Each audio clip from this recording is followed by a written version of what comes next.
She thought the injured stranger was homeless. He revealed himself as the Alpha King by sunrise. Elira had walked into the woods to escape her own wedding. She was not thinking about the man she had left standing at the altar, or the 300 guests whispering behind their programs, or her mother's old wedding dress that now had dirt on the hem. She was thinking about how good the cold night air felt on her face after hours of perfume and candles and forced smiles. She did not expect to find a body. He was slumped against a birch tree at the edge of a small clearing, and for one long second she thought he was dead. His chest did not seem to move. His head hung forward, dark hair falling over his face. Blood had soaked through his shirt on one side and dried into a stiff, dark patch. Then he groaned, and the sound was so human, so pained, that her feet moved before her mind agreed to it. She knelt beside him carefully, the silk of her gown pooling in the dirt. Up close, he was even bigger than he had looked from a distance. His shoulders were wide, his hands rough and scarred, the kind of hands that had done hard work for a long time. His clothes were torn and dirty, more rags than anything else, the fabric so worn she could not tell what color it used to be. Homeless, she said quietly, almost to herself. It was not an insult. It was simply the only explanation that made sense. A man alone in the woods at night, dressed like this, bleeding and half-conscious. She had seen enough of the world to know how these things usually went. She did not walk away. Instead, she reached back and tore a long strip from the edge of her wedding veil, the delicate lace that had cost more than most people's rent for a month, and pressed it firmly against the wound at his side. He flinched, but did not pull away. "You're ruining an expensive veil," he murmured, without opening his eyes. "You're bleeding on it," she said. "Seems fair." He opened his eyes then. They were a strange, warm gold, almost glowing faintly in the low light, though she told herself that was just a trick of the moon. He studied her face, her disheveled hair, the dress that clearly did not belong in a forest. "You're kneeling in the dirt, in a wedding gown for a man you don't know," he said. His voice was low and rough, like it had been unused for a while, but there was a certain calm confidence in it that did not match his ragged appearance.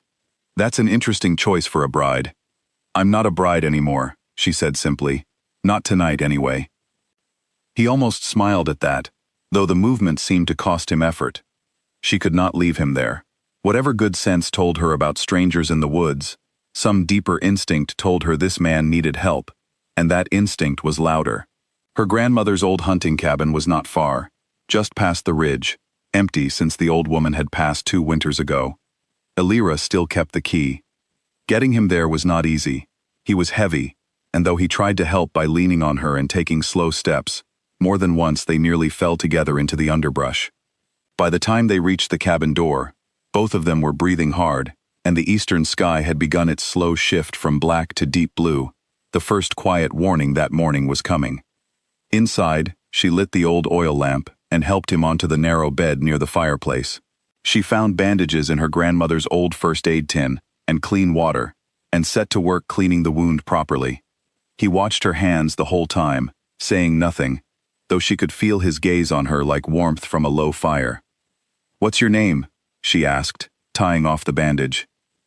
He was quiet for a moment, as if deciding something. "Rowan," he said finally. "For tonight, at least." It was an odd answer, but she let it go.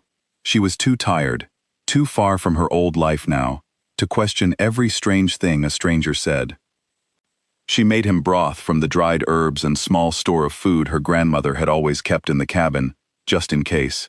He ate like a man who had gone a long time without a proper meal, quickly and without apology, and something about his lack of embarrassment made her like him more, not less.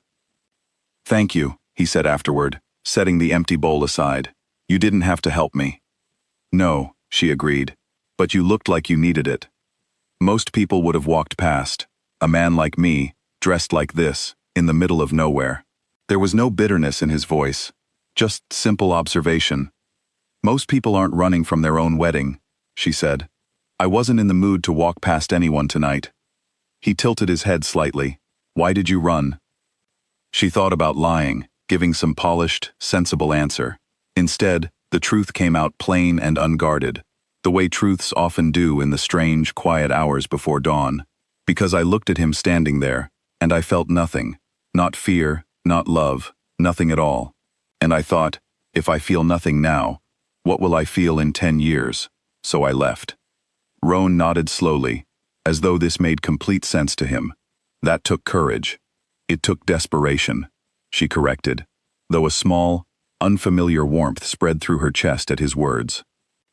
They talked for a while after that, about small things. The woods, the stars visible through the cabin's single window, the strange quiet of being far from other people. He was easy to talk to in a way she had not expected, thoughtful and direct, with none of the practiced charm she had grown used to among the men in her old life. When he laughed, quietly, at something she said, it seemed to surprise him as much as it did her, as if laughter itself was unfamiliar territory. She noticed, too, how quickly his wound seemed to be healing. What had been an angry, deep gash when she first bandaged it, now looked pink and closed when she checked it again near midnight. She said nothing about it, but she filed it away, next to the strange gold of his eyes and the odd formality in the way he spoke, despite his rough clothes. Eventually, exhaustion caught up with her, but she found she could not fully rest. She sat in the old wooden chair across from the bed, telling herself she was simply keeping watch over an injured stranger, nothing more. He too did not sleep the way a wounded man should. He sat upright against the headboard, alert even with his eyes closed, like someone long trained not to let his guard down completely, even in safety. The hours passed slowly and gently, the kind of night that feels outside of normal time. Elira found herself watching him more than she meant to, noticing the calm strength in his face even in stillness, wondering who he really was beneath the torn clothes and careful words. Just before dawn, he spoke without opening his eyes. "You should sleep. The bed is small, but there's room." "I'm fine here," she said. "You saved my life tonight," he said. "The least I owe you is comfort." "You already gave me broth and company," she said lightly. "I think we're even." He opened his eyes at that, and for a moment, there was something unreadable in his expression. Something that looked almost like gratitude, mixed with a quiet kind of wonder, as though he had not expected kindness without cost. The window began to lighten, first gray, then a soft gold that spilled slowly across the floor of the cabin. Elira was watching that light, thinking about nothing in particular, when she heard it, the faint, careful sound of footsteps outside, many of them, moving with an unnatural quietness through the underbrush. She stood quickly. Someone's out there. Roan was already rising, moving with a speed that did not match a man who had been badly wounded just hours before. He crossed to the window, and whatever he saw there made his shoulders straighten in a way she had not seen all night. "It's all right," he said, though his voice had changed, become steadier, more commanding. "They're looking for me." Before she could ask what he meant, the cabin door opened, though no one had knocked. 6 figures stepped just inside the threshold, dressed in dark clothing that seemed to shimmer faintly in the early light, like fabric woven with something not quite ordinary. Without hesitation, all 6 dropped to one knee on the wooden floor, heads bowed low. "My king," the one in front said, voice thick with relief. "We have been searching for you since the attack. We feared the worst." Elira stood frozen by the fireplace, the empty broth bowl still in her hand, staring at the scene as though she had wandered into someone else's dream. She looked at Roan. He was not looking away from her this time. Instead, he met her eyes directly, and there was something almost apologetic in his expression, the look of a man who had been meaning to explain something important, and had simply run out of time. "It's a longer story than we had hours for," he said quietly. "You're homeless," she said, the word feeling strange and heavy now in her mouth. "I was ambushed on the way back from a meeting with a neighboring pack," he said. "My guards were separated from me in the fight. My clothes did not survive it. Neither, apparently, did my dignity, given your first impression of me." Behind him, through the open door, she could see more figures gathering at the base of the hill outside, dozens of them, standing in respectful silence, watching the cabin as though waiting for something enormously important to happen. "Your Majesty," the lead guard said, rising slightly, urgency clear in his tone. "The pack must see you today. Word may already be spreading that you were wounded. If the other packs learn of weakness before you are seen standing strong, there will be challenges to your position before nightfall." Roan nodded once, the gesture calm and certain, the bearing of someone used to carrying enormous responsibility without complaint. Then he turned back to Elira one last time. "Thank you," he said simply, "for not walking past." "I didn't know who you were," she said. "I would have helped you either way." "I know," he said, and something in the way he said it suggested that this fact mattered to him more than almost anything else that had happened that night. That is exactly why it mattered. He stepped toward the door, then paused, glancing back at the small strip of ruined lace still tied around his side. "I'll have your veil replaced. A proper one this time. It's only right, since I ruined the first."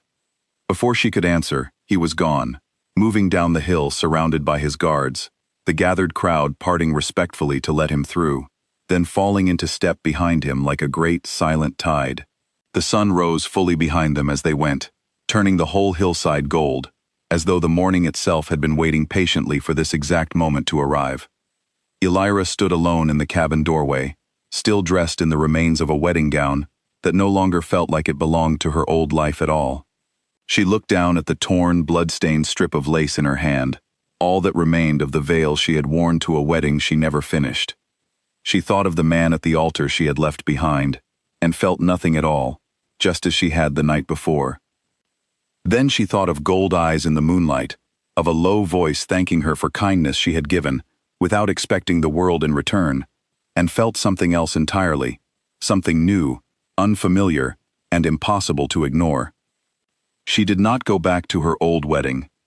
Instead, she stood at the top of the hill, watching the crowd disappear into the trees, and wondered, with a strange and steady hope, whether this strange, golden morning was actually the true beginning of her story.